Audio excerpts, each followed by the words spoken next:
Back in June, Ava was still going by Dak. She was still using pronouns like he. Ava tells me that shortly after the first KVAL story aired and her story was out there for everyone to see, she was able to start living full-time as a woman, and she's never been happier. But the transition, she says, would have been a lot tougher if she didn't have Medicaid to help cover the cost. However, not everyone agrees that taxpayer dollars should be spent on these services. I'm probably doing this very wrong, where you're like, you're doing it wrong.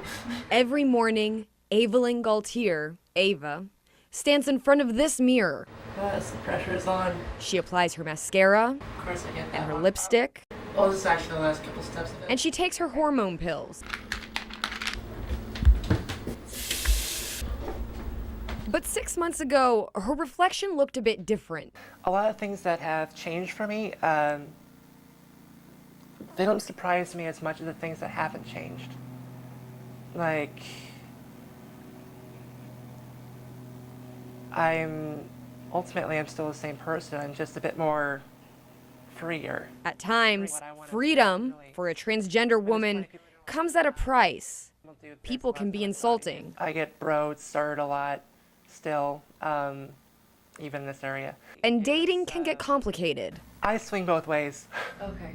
Has it been a difficult process trying to find somebody to date? Yes. But to Ava, the transition was inevitable. I did choose to go through with therapy, but I did not choose to feel this way. It's been a year of hormone therapy for Ava, but she hasn't yet decided to take the next step, surgery. Ava's story is not entirely unique. Since January 1st, the Oregon Health Plan has spent more than $400,000 on gender dysphoria treatments for about 700 Oregonians. Nearly $170,000 of that has been spent on gender reassignment surgery for about 40 adults. Jeff Cruz, and one of the frustrations we have as legislators is not everyone thinks taxpayer money should be spent this way. how I'd explain it to somebody who's going through it is, that's a personal choice, and that's not my issue. That is absolutely not my issue. It's critical medical services. We can't afford everything. What should be a higher priority? And that's the whole thing. I'm the Behavioral Health Medical Director.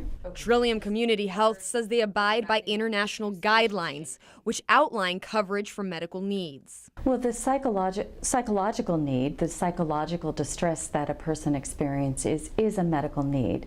It's brains and bodies are connected, and so when you're creating a great deal of mental stress for somebody, you're actually changing them neurobiologically. Although they say they do not cover cosmetic surgery, the Oregon Health Authority tells us certain surgeries, such as chest augmentation or reconstruction, are not considered cosmetic. I wish I could do better, but, it's a start. But for Ava, the issue comes down to equality. There are a lot of folks out there that need help for different reasons, and we are just one of them. We don't want special rights, we want equal rights. Ava tells me she has not yet decided if she will get surgery or not. In the studio, I'm Kelly Andersen, KVAL News.